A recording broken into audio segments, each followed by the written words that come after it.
Hello everyone, welcome to IND maths. आज हम करेंगे एक्सरसाइज 9.1 का question number 4।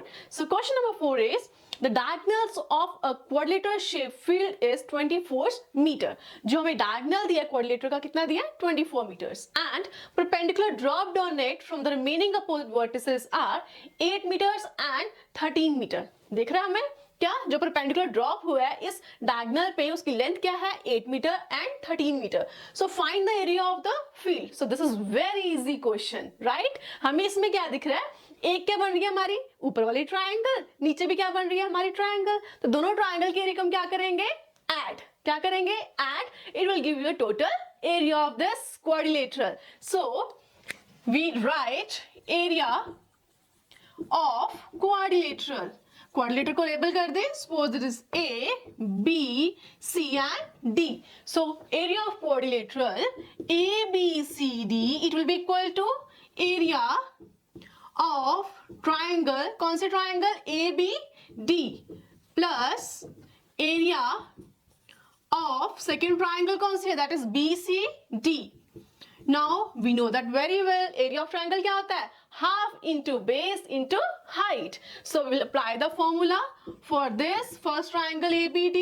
What is the base? Base is 24 and height is 13.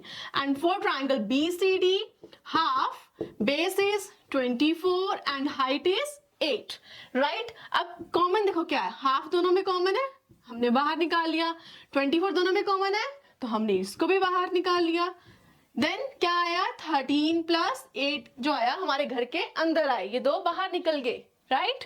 तो 2 1 2, यहाँ कितना आया 12। सो 12, 13 प्लस 8 कितने होते हैं, दैट इज 21। अब हम क्या करेंगे, 21 को 12 से multiply, then 2 1 2, 2 2 4, 1 1 1 and 1 2 2, 2 5 2।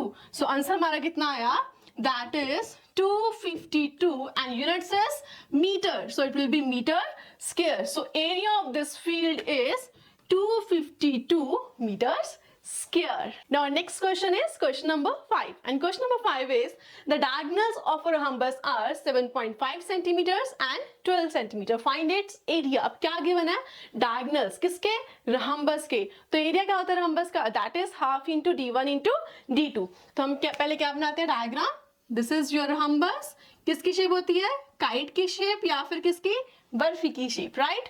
So suppose this diagonal जो हमें कितना दिया है, that is 12 centimetre and suppose this one diagonal, ये जो डायगोनल की लेंथ है suppose this one is 7.5 centimetre.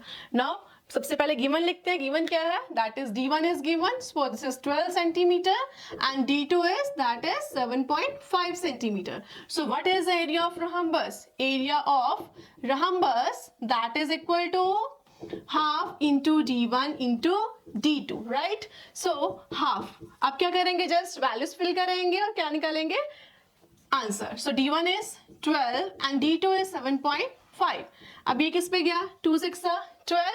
अब यहाँ पे पॉइंट हटा के यहाँ पे क्या लगाते, 10, और ये किस पे गया, 5 2 10, और ये 5 के टेबल पे डिवाइड करें तो कितना आएगा, that is 15।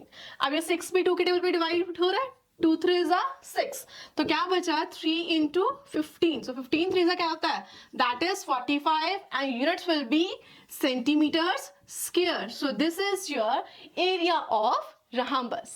So our next question is question number 6, and question number 6 is find the area of the rhombus whose side is 5 centimeter and whose altitude is 4.8 centimeters. हमने ये rhombus का area find करना है, हमें side given है और क्या given है, हमारा एल्टीट्यूड।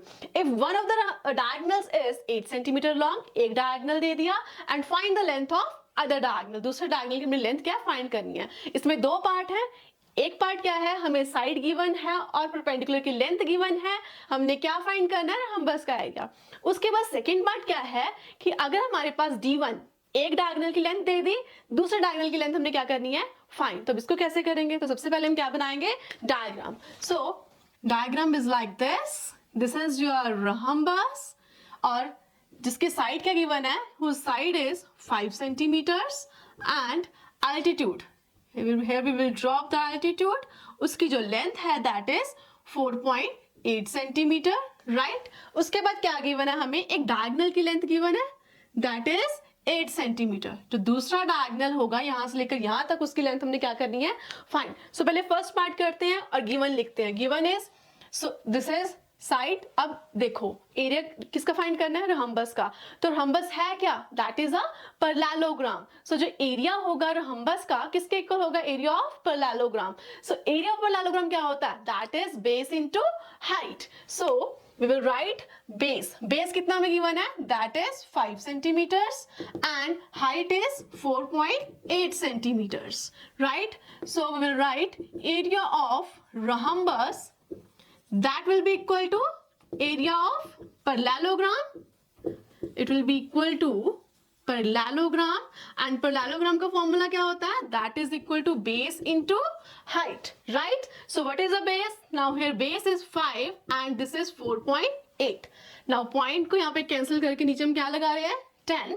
ये कितना है, 5 1 5, 5 2 10, देन 2 के टेबल पे डिवाइड हो रहे हैं, ये कहाँ पे हुआ 24। सो एरिया जो हमारा आया, area of rhombus that is equal to 24 centimetre square. तो हमारा फर्स्ट पार्ट हो गया। सेकेंड पार्ट क्या था, हमने क्या फाइंड करना है, that is diagonal D2। D1 is given, D1 is 8 centimetres and you have to find D2। हमने किया था फॉर्मूला, एरिया ऑफ रहोम्बस क्या होता है in terms of diagonal, that is half into D1 into D2। So area of rhombus that is equal to half into D1 into D2। अब क्या करेंगे हम, जस्ट वैल्यू फिल करेंगे, देन क्या करेंगे हम, calculations. that is half, D1 is 8 and D2 you have to find। और रहोम्बस का एरिया हमारा पहले निकला है, वो कितना था, that is 24, राइट। तो ये कितने पे डिवाइड हो गया, 2 पे डिवाइड हो गया 4 पे। सो 24 is equal to 4D2 and D2 की वैल्यू क्या आई हमारे पास, 24 divide by 4, 4 6 24। So D2 is 6 centimeters। So this is your length of other diagonals.